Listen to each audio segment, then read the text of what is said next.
1, 2, 3, 4.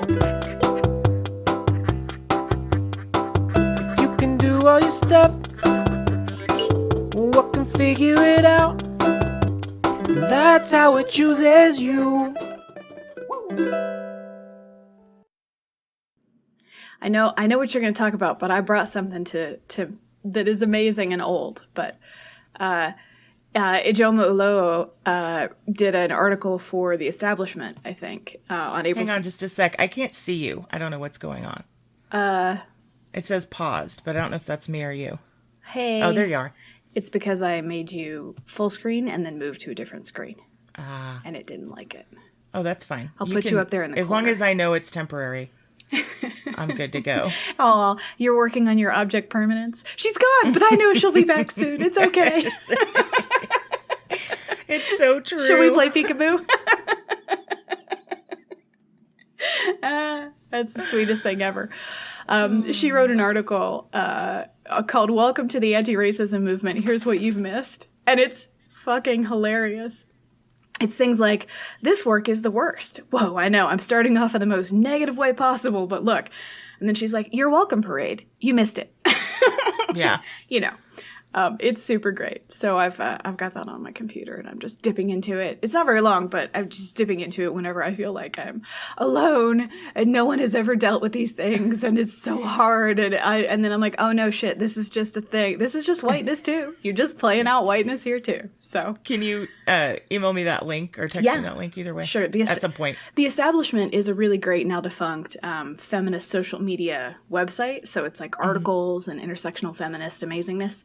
And their goodbye letter was about a year ago. And they're like, hey, it turns out it's really hard to make money writing the kind of things we write. So we gotta end it. But all the content is still up there and I love it. It's an amazing site. It's an education in one website and funny and completely worth every available minute you can give it. Fantastic. Yeah. Oh. Yeah. What's been going on with you? I'm assuming you're going to cut out the thing I told you earlier, which is probably correct. I like hearing your choices. I'm like, oh, that one didn't fit. Okay, cool. And then I'm like, oh, that's still in there. Oh, good. It's fun. What's going on with me is that finals are in 3 weeks, and of course I'm behind because around this time of every semester I start to decompensate, and I'm like, I don't care anymore. Yeah. Why am I in school? I don't want to learn this shit anyway. It all just becomes a burden, even though it's like a beautiful thing that I chose and I'm really interested in. And every time I re-engage with it, I'm like, oh, this is great. Why was it so hard for me to engage with this? But I have trouble engaging sometimes. And so I've been reading a lot, which has been wonderful. Fiction. That's great. Yeah, I reread The Sandman, which I think the last time I read it completely, I was in grad school before. And so there's something about that that's about me being in school and learning something. Because the first time I read it, I was in college. And I was like, I should reread all those in grad school. And now I'm like, I should reread them again.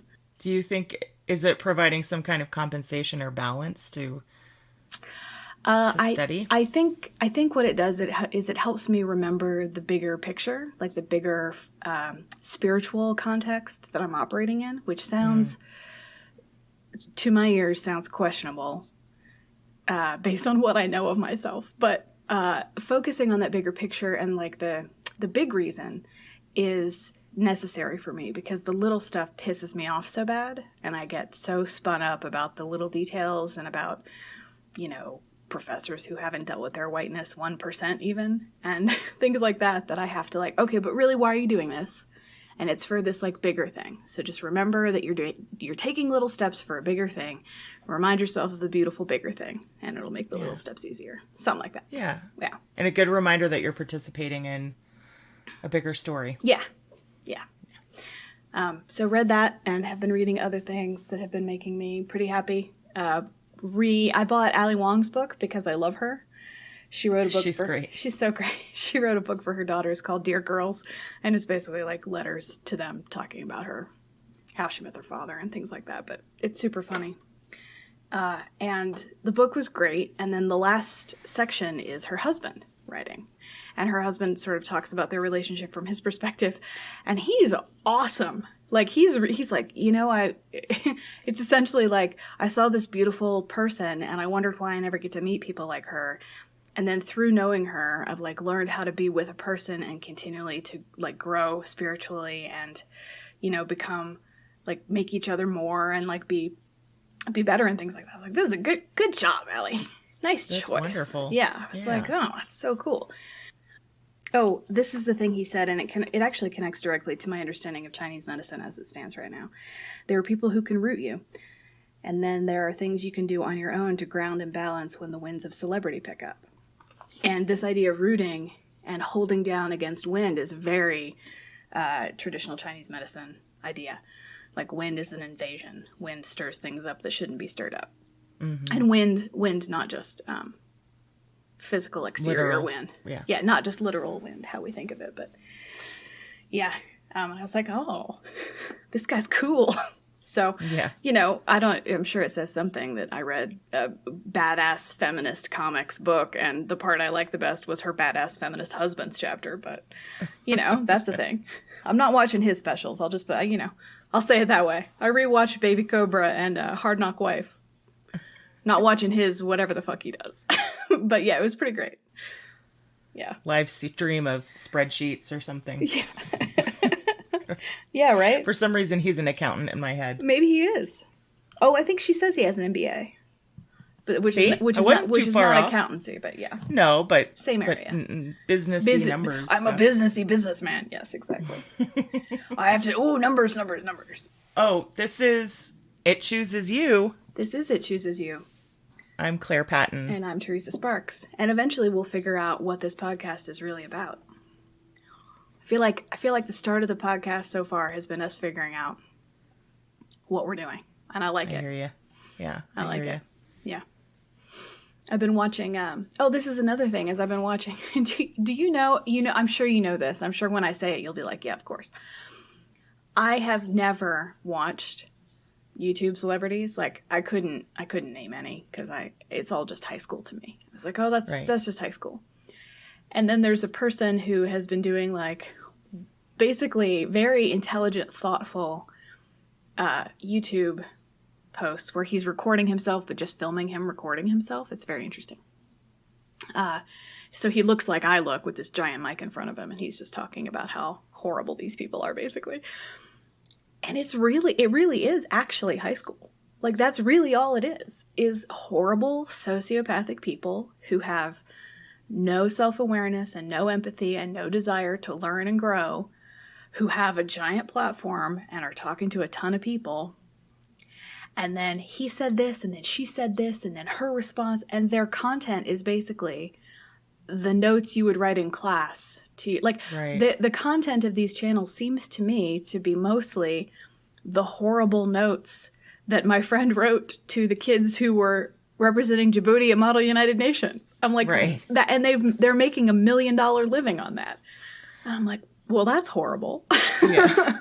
Well, and I'm not too familiar with that specifically, like the celebrity, YouTube celebrity for celebrity's sake. It's horrible. I've delved more into the people who are maybe celebrities, but because they have an expertise in some field, like gardening or makeup. You had introduced me to a really fun I think pair of sisters or business partners in England that do makeup videos, and there's a lot of cool stuff out there, but I haven't delved into just the gossipy.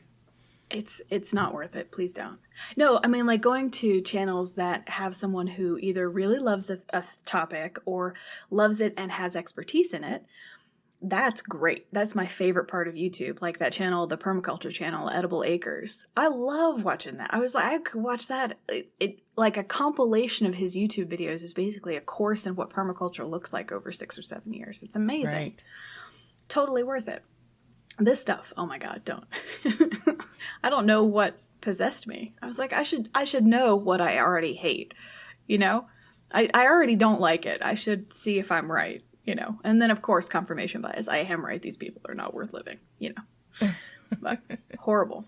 I don't recommend it.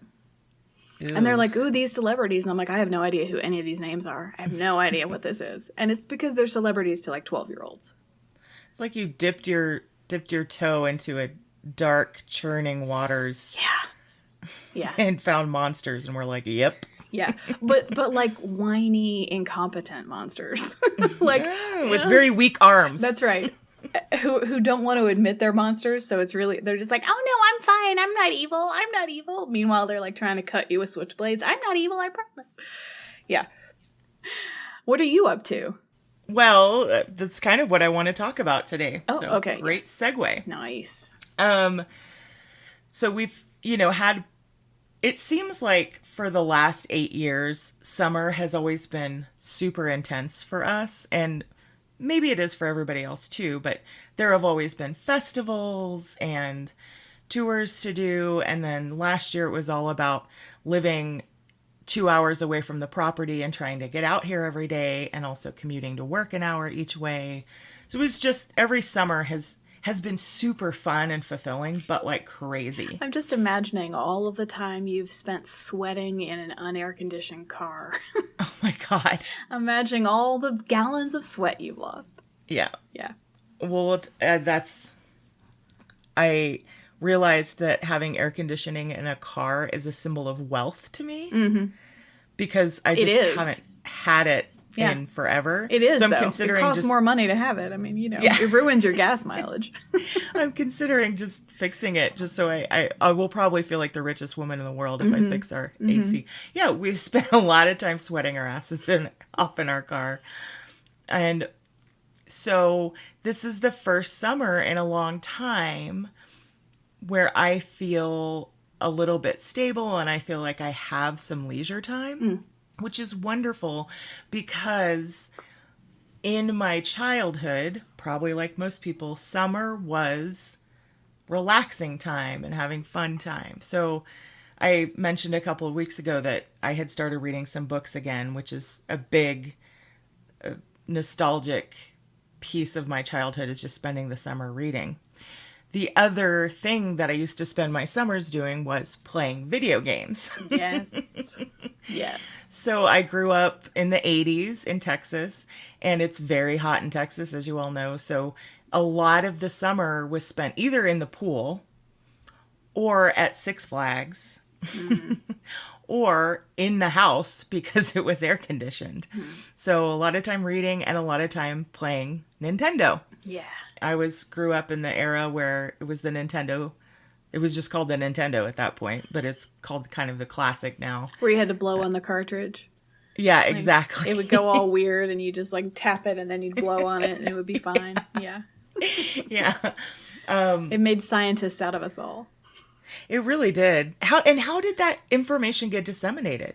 I don't know. I mean, that's fucking grassroots information right there. I don't think it was disseminated. I think it was a conclusion come to independently by a large number of independent researchers, essentially. Yeah, that's really... I mean, because I remember I probably saw someone do it and then started doing it. I don't know. Yeah, I don't think I played video games with anyone but my sister. Yeah. But maybe. I don't know. Anyway, yeah, no, Did you guys play video games? Oh, yeah. Yeah, we... Our favorite thing is, as you might imagine, based on what you know of me and the little bit you know about my sister, we had a really good time because we had, I think we played the original Mario Brothers, which had a 2-player option, but it wasn't like you were playing together. You played like, it's consecutively, not concurrently. Exactly. So you'd swap back and forth.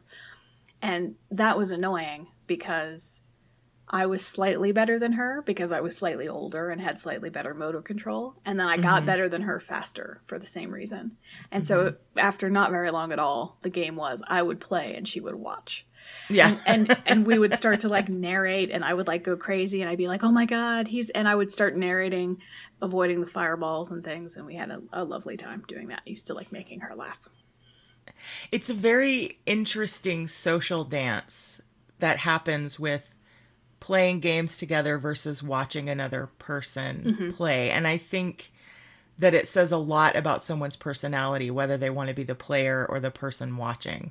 Mm-hmm. And I remember because there sometimes with certain friends there'd be tension because you both want to play. And like you said, if someone was better, then you end up just watching them. Like I mean, once you got good at Super Mario, you could just go forever, you know? And I mean, once you figured out the fucking warp zones. Yeah. Once you figured out that you could like hit the flag at a certain pixel and it would just rack up free lives for you. You remember that one? Or a step that had like a phantom turtle on it and you could just bounce that turtle 100,000 times and get free lives. Yeah. Oh, I love that there are all these little secrets in the games and backdoors. And again, that information got disseminated. And then, of course, eventually they started making like hints magazines and things for that. Anyway, grew up playing that. I loved Super Mario, but my favorite was Legend of Zelda. Big time. There is a certain nexus of combat and puzzle solving and story that just fucking gets me. And Zelda is the perfect example. So it's in the center of that Venn diagram. Exactly. Combat, and story, and puzzles. Okay. Yeah. If I ever write you a video game, now I know. Oh, yeah. You would probably have my undying loyalty. There's a couple of years ago, I bought Tim the Nintendo Classic, which is the system that has all the old games on it. That's cool. And it's super affordable. The hilarious thing about it is it seems like such bullshit now how short the cord for the controller is. Like how close you have to sit to the fucking TV. Right. I'm like, how are we all not blind? And then like, oh, well, we kind of all are blind. Yeah. I don't know. Had to sit on the floor 2 feet with your eyes 2 feet from a television. Yeah. Yeah. So basically, I bought him the Classic a couple of years ago, and it came with Zelda. And I basically sat down. I remember you talking about it. Yeah, sorry. I could not stop until I beat the game. Yeah. I remember Tim coming home from work and being like, so you played Zelda again today, huh? It's like, yes. It's so sweet when they check in. They're like, so how you doing? Yeah. I'm fine. I just have to beat this level, okay?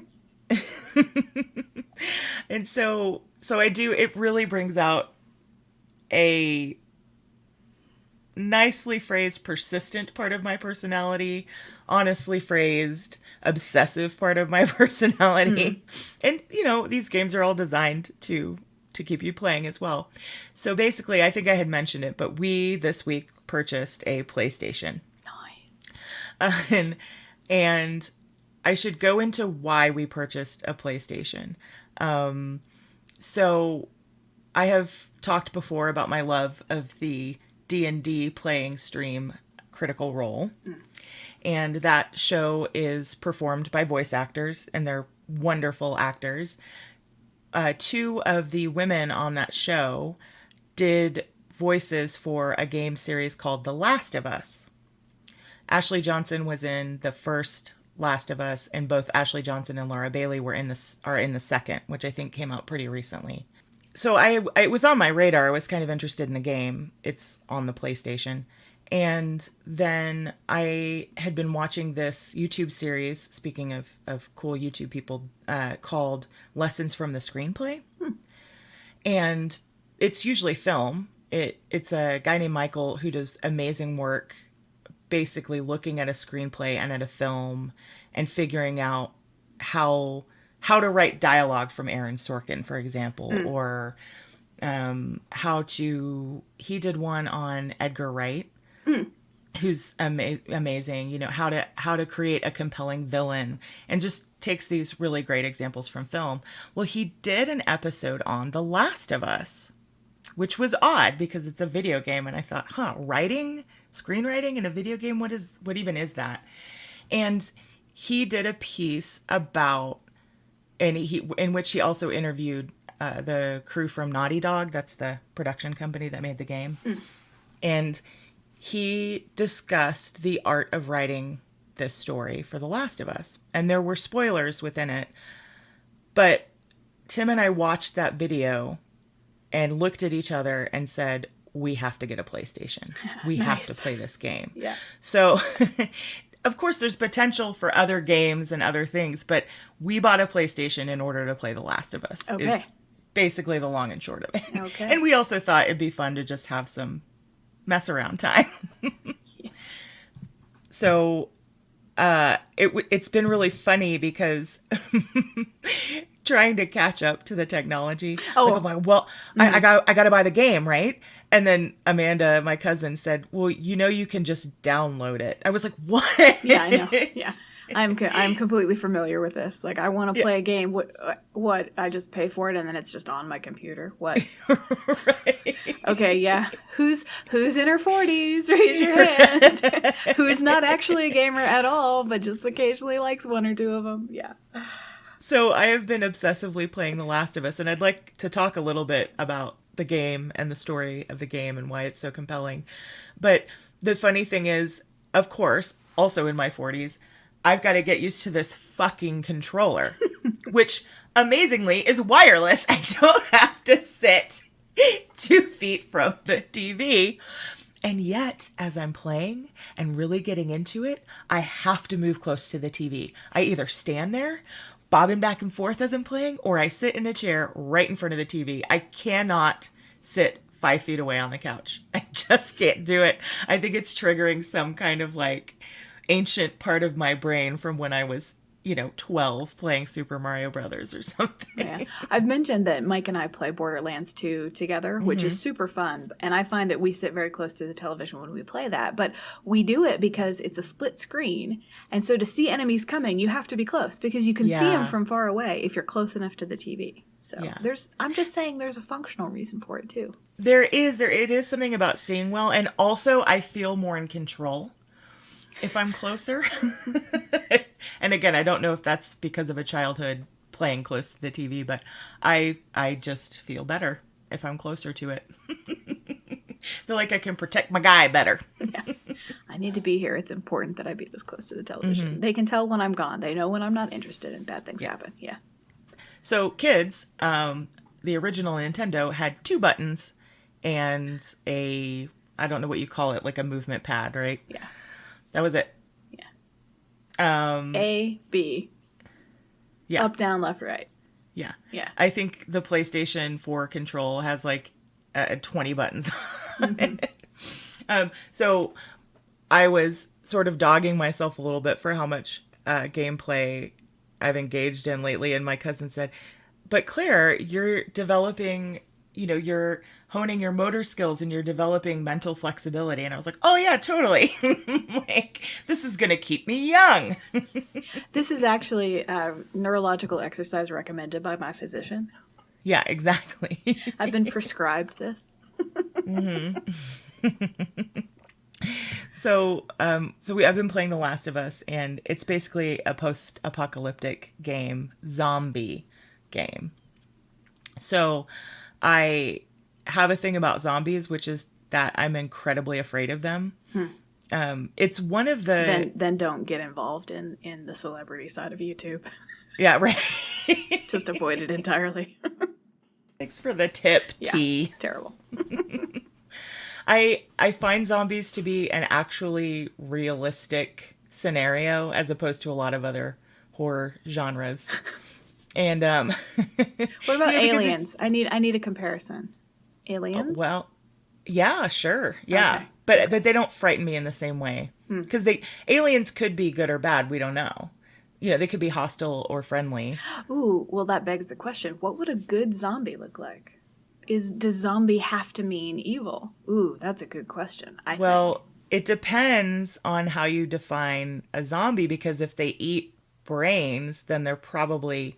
So that's the definition of zombie, is a creature that eats brains. Oh. An undead, previously dead, now reanimated creature that eats brains. Yeah. Okay. And that's a probably an imperfect but like close enough definition, because it depends on how people write it. It's very important that we be very, very specific and perfect about our definition of zombie. Exactly. I think for me it's the lack of a personality. Like vampires to me are cool. Sexy. Yeah. Sexy over sexy. here. Yeah, totally. Yeah. I'm right there with you. Zombies are not to be reasoned with, which you can say about other monsters. However, they used to be people who could be reasoned with. Yeah, it just freaks my shit. I'm going to go ahead and say for me, I just realized this. The thing I dislike about, the difference between a vampire and a zombie is ultimately that a vampire could make a joke. Like, a vampire could tell a joke, a zombie never could. Yeah. Right. So if you're going to kill me, that's fine. But can you be funny? That's right. While doing it, yeah, then I can forgive you. I also think that I probably one of the first scary movies I saw way too young was a zombie film. So I find zombies terrifying, but obviously also thrilling. Yeah. So I love zombie genre in general. So The Last of Us is a zombie game. And basically you play, for the most part, you play this character named Joel, who has lost his daughter, who was probably like 10 to 12, lost her during the initial phase of the zombie outbreak, and it's now 20 years later. Ooh. And he is tasked with conveying a girl about the same age as his daughter to safety. Okay. And tasked by who? What is this word? By a resistance group. Okay. Yeah. And is this zombie outbreak caused by an infectious agent of some kind? Well, yeah, it's spores, so it's actually fungal, which is really interesting. I like that. But the thing that's so cool about the game is that they've taken that theme and just they dove really deeply into it and have come up with like every incarnation of this kind of zombie and really thought through the world. And so, I mean, you're like trying to push a dead truck, you know, as someone's in there trying to get her started. You're pushing and the zombies are coming from the right and left. Pop the clutch. Yeah. Exactly. Yeah. Last night I got a fucking horse. A horse. I'm like, yeah. How did you survive, buddy? This is my horse Survivor. So, yeah, just the way they've thought through the world is really compelling. Wait, so how did you find this horse Survivor? His name is Survivor, by the way. So where did you find Survivor? How did you acquire him? Him? Her? Do you know? Her. Mare. Okay. Mm-hmm. Survivor Mare. Survivor Mare. Survivor Mare. Survivor Mare. That's I feel like that could be a metal band. Probably is. We should Google it. If it is, we'll find their music and we'll put a snippet in the header or credits of the episode. How about that? There's a group of people that have established a colony and they have a hydroelectric plant. Okay. So they have electricity or they're working. Presumably they took over one that already existed? Exactly. Oh, okay. Yeah. So it's not a colony of civil engineers who then built one in a new area. No. They took over an existing one. I'm just trying to get a sense of what, you know. Yeah, it's a very compelling game. You sit and participate in the construction of a hydroelectric plant. Mm-hmm. You have to do the equations, yeah. Mm-hmm, about 20 game hours. It's pretty great. But then once you spend the time doing that, you then have lights. Yeah, you can watch a movie. So then you watch Titanic. It's a really great game. I would like to see an actually realistic post-apocalyptic game like that, where you work so hard to have like banal nothings. Like, yeah. You work so hard to have things that are signs of wealth now, instead of working hard to feed yourselves. Right. Yeah. Okay. So you have this horse. Yep. So I just thought it was freaking awesome that I get to ride on a horse. It is. Also yesterday, I acquired a flamethrower, which is super rad. I'm really interested in understanding why I am attracted to the most violent weapons in the game. I love the machete. I can make Molotov cocktails, you know, and I think part of it's just that these are efficient tools within the game world. But I'm a little perturbed by how much I love the most violent instruments of destruction in this game. I like Molotov cocktails because they're called cocktails. I mean, that's really it. And also, like, they're a street weapon. Like, you make them from things you have in your house. Yeah. Yeah, and that's the really one of the cool things about the game is obviously you're acquiring supplies to make these things throughout. So there are times when the game really withholds bullets and these components from you. Yeah. So it becomes really challenging when you are in combat mode to figure out, you have to really strategize, when are you going to use melee weapons? When are you going to use, aerial attacks? How do you gain the higher ground? It's really fun. It sounds fun. The other hilarious thing was I started playing the first day and I died maybe 3 times in a row. And I said, when is it game over? And my cousin said, yeah, no, it's not. You just that doesn't keep going. happen anymore. Yeah. Right. It doesn't happen anymore. There's no game over. Which is, let's say, just frankly unrealistic. Yeah, well, I'm so grateful that they are unrealistic. Because I died in Borderlands when I was learning how to play it. I died 100 times on the easiest level.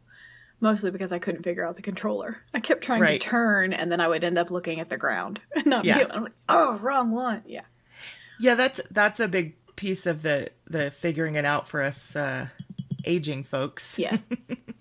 Is everyone's aging. Hold on, we got to think it's of true. We got to think of stuff.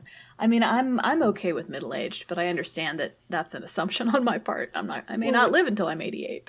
We could say that's what's hard for us 80s kids. There we go. Is it controlling the view? Yeah. And the movement at the same time Yeah. I'm getting much better at it, but it took a little getting used to for sure. Yeah. Anyway, the story, this relationship between Ellie and Joel, the two main characters, is really realistic and compelling, and the acting is phenomenal. I mean, it's a film. And the detail that's built in, you'll be walking and nothing's really happening, and Ellie will just start going, or Joel will scratch his head every once in a while. Of course, I'm blown away by the graphics. I'm like, how is this even possible? But the story and the relationship between them is what grounds the whole thing. That's really interesting that's what, it sounds like that's what's drawing you to it is the believability and the acting involved in portraying that relationship. Big time. Because I had to stop playing The Walking Dead because I was so scared about the jeopardy this little girl was in. I literally had to stop playing it. I was like, I can't do it. She might die.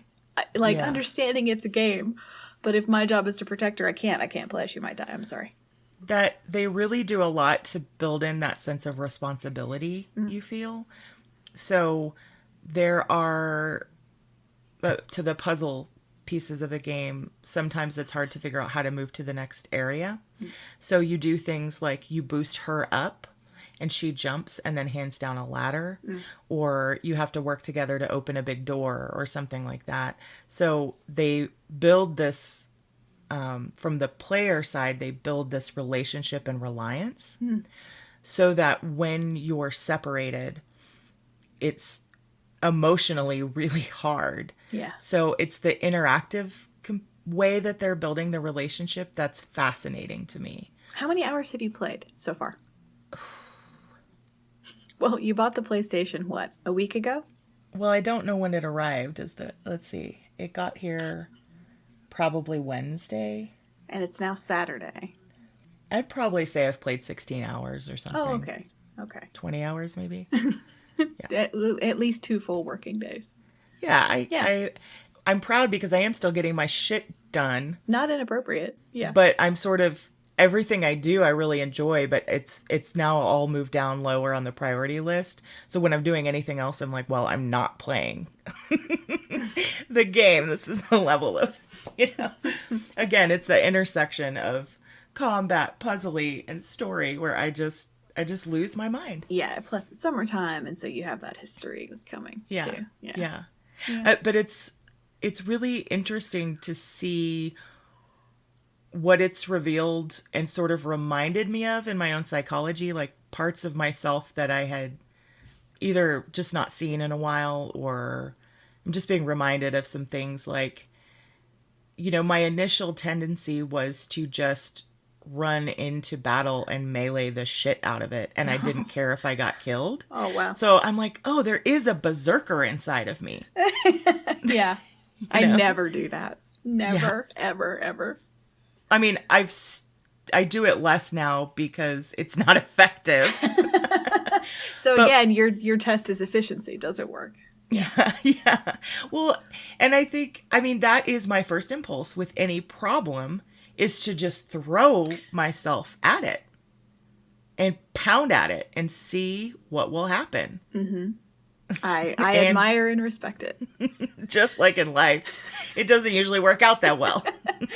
Meanwhile, I'll be up on a cliff drawing a map of the entire area so that I know where everything is and the patterns people are following. And then I will interact with it once I already know what's up. It's a big difference between you and I. Yeah.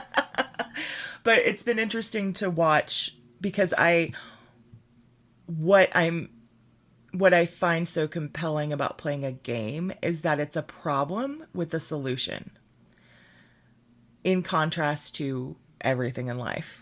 Yeah. And so it's satisfying because it's a world in which I can keep trying and I know eventually I'll find the solution. Yeah. And that's something I personally need badly right now. Oh yeah.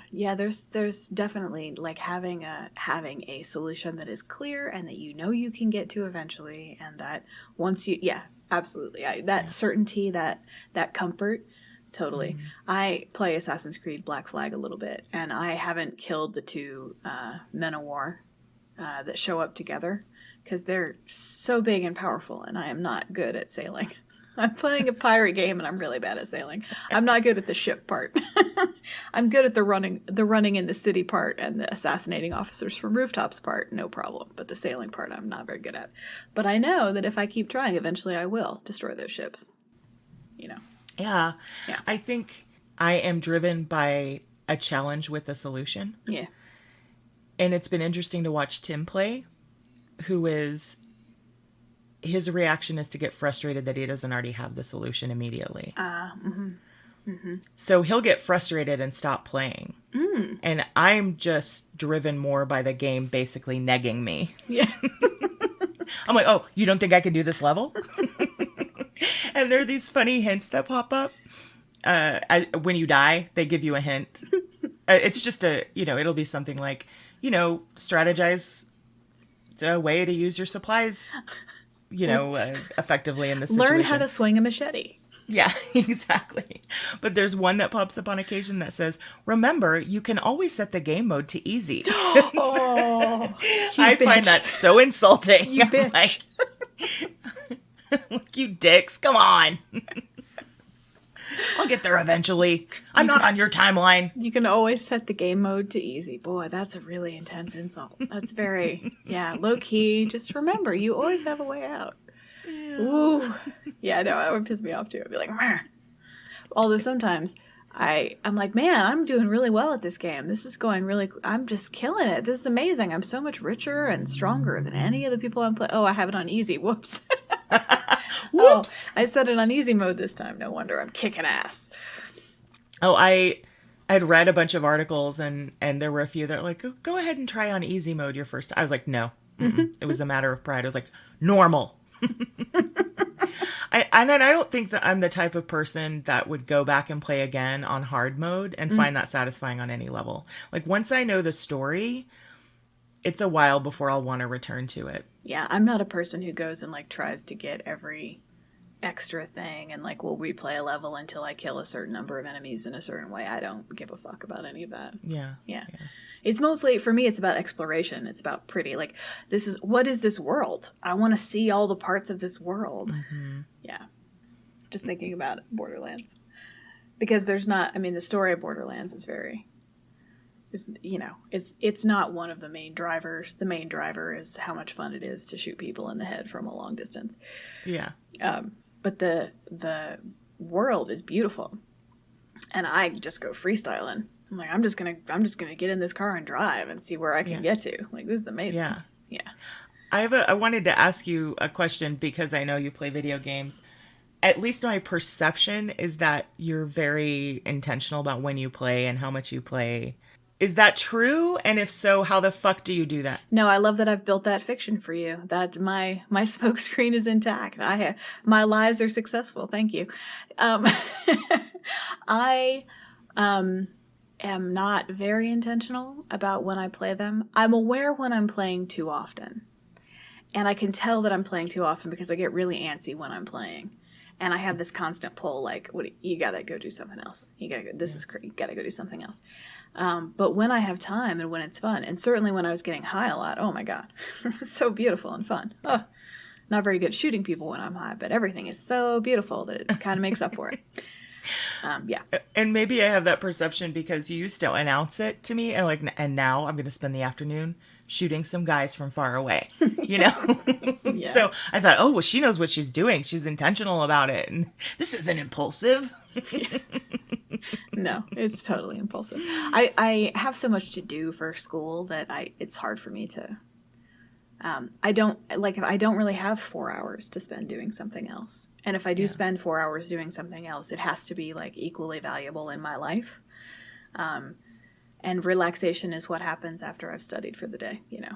Right. I feel a little bit like a monk, and I'm not super happy about it. I'm hoping to try and have a little bit more fun. Yeah. Not that it's not fun, but you know. Yeah. It's like, it's just a lot of work. It's a lot of work, and I'm a lazy person, and I like reading and hanging out.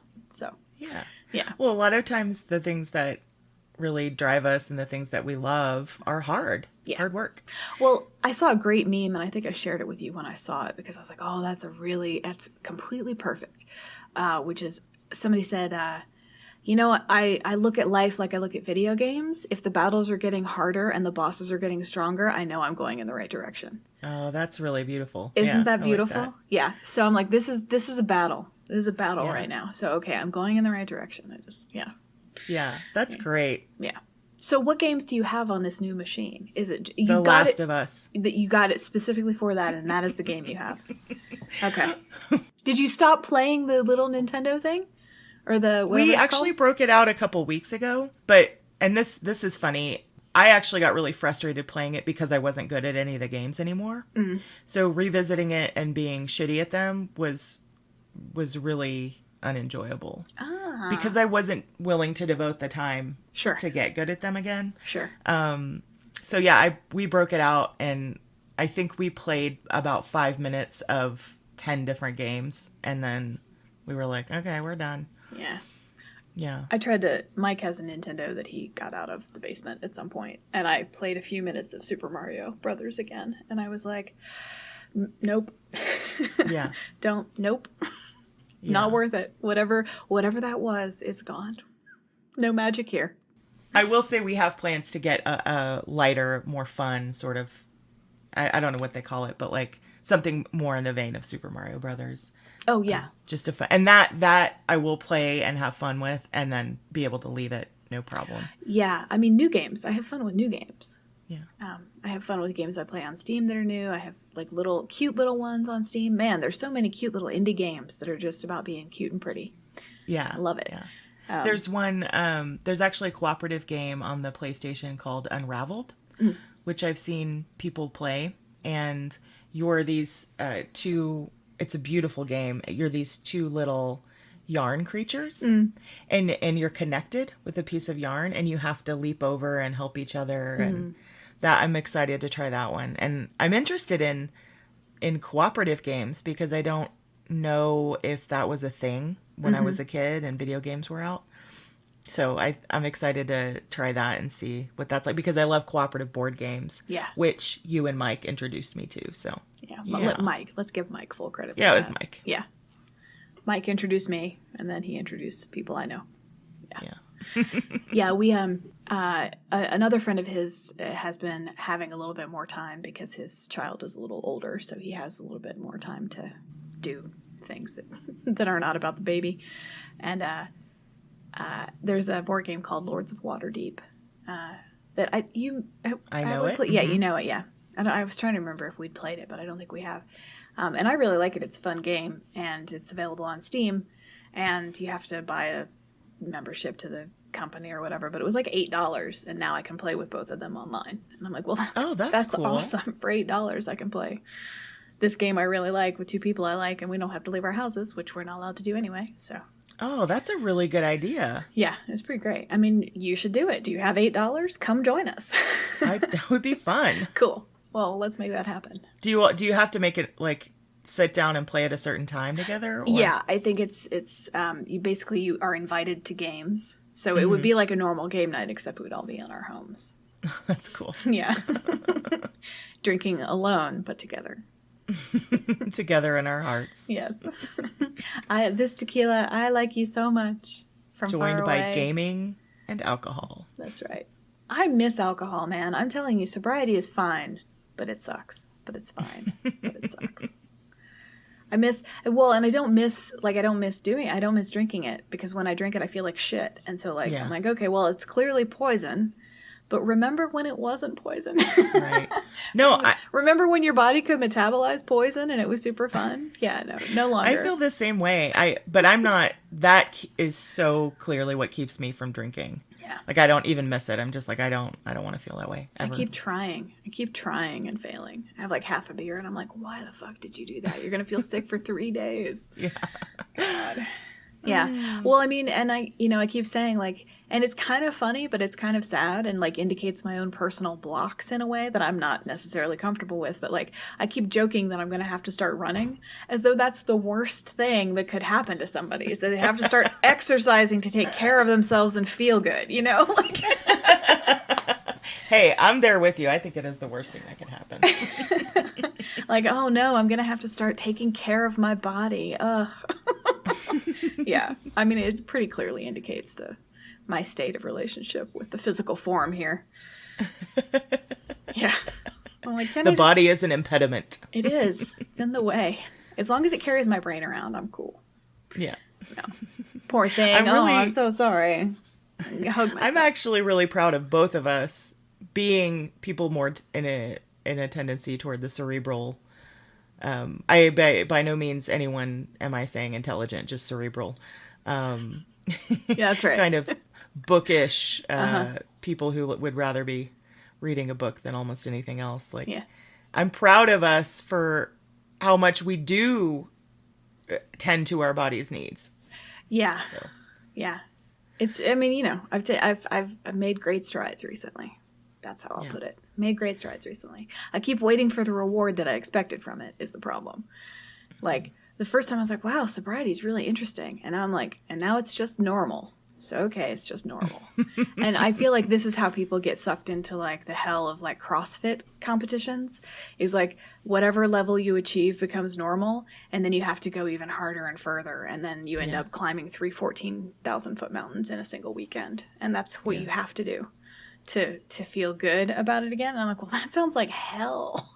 That's like, isn't that the definition of diminishing returns? It's like you have to keep doing more and more and more to get the same little, I might as well do heroin, honestly. You're chasing that sense of accomplishment. Yeah. Or even a physical high. I would accept a physical high. Right. Yeah.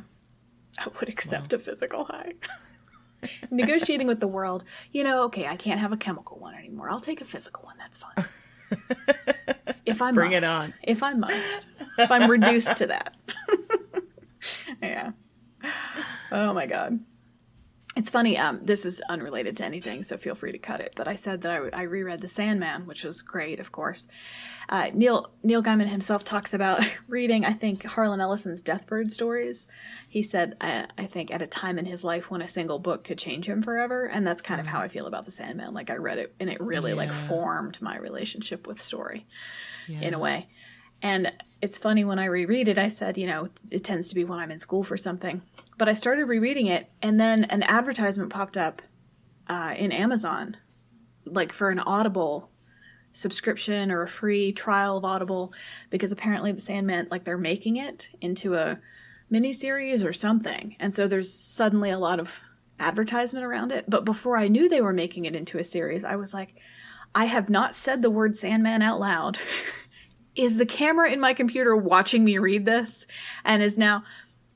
And I don't think that's true. But I know for sure that my computer is listening to this podcast when I play it back, because I talked about Monty Python the other day, and then Monty Python came up in my recommended out of nowhere.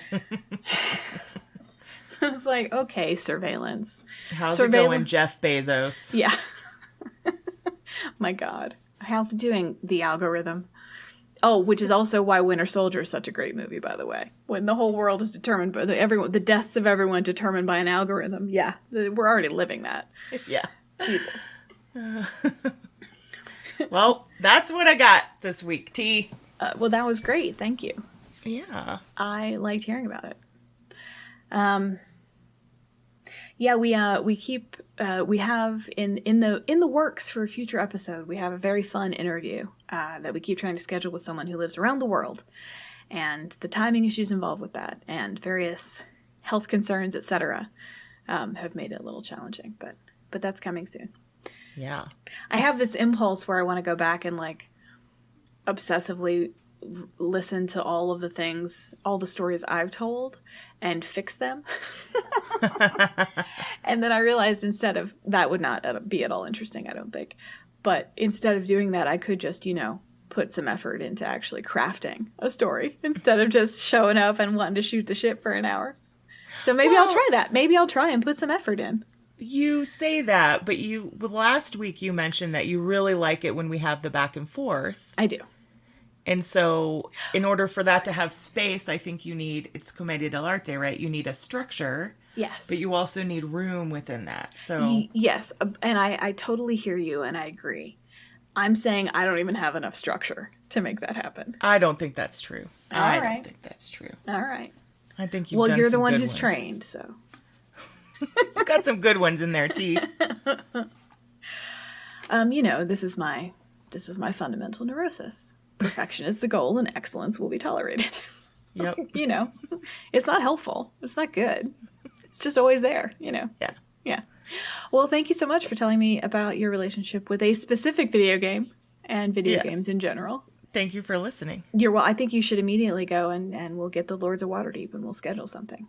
That sounds fun. We were going to have a game night before the world ended, remember? This is true. Way back in March. This is true. And then we're like, should we just have it anyway when it first started? And I think you were like, no, I think we might die. And I was like, oh yeah, no, we might die. You're right. No, it's cool. It's very responsible though. But now we can not die and play. All right. Well, thank you all for listening. Thank you guys. All 25 of you. So nice to hear from you again. Keep writing us at itchoosesyou@gmail.com. All right, we'll see you all soon. Okay, bye. Bye. Thank you for listening to It Chooses You. Your hosts are Teresa Sparks and Claire Patton. Our theme song is by Bobby Dart. If you'd like to get in touch with us, drop us an email at itchoosesyouPodcast@gmail.com.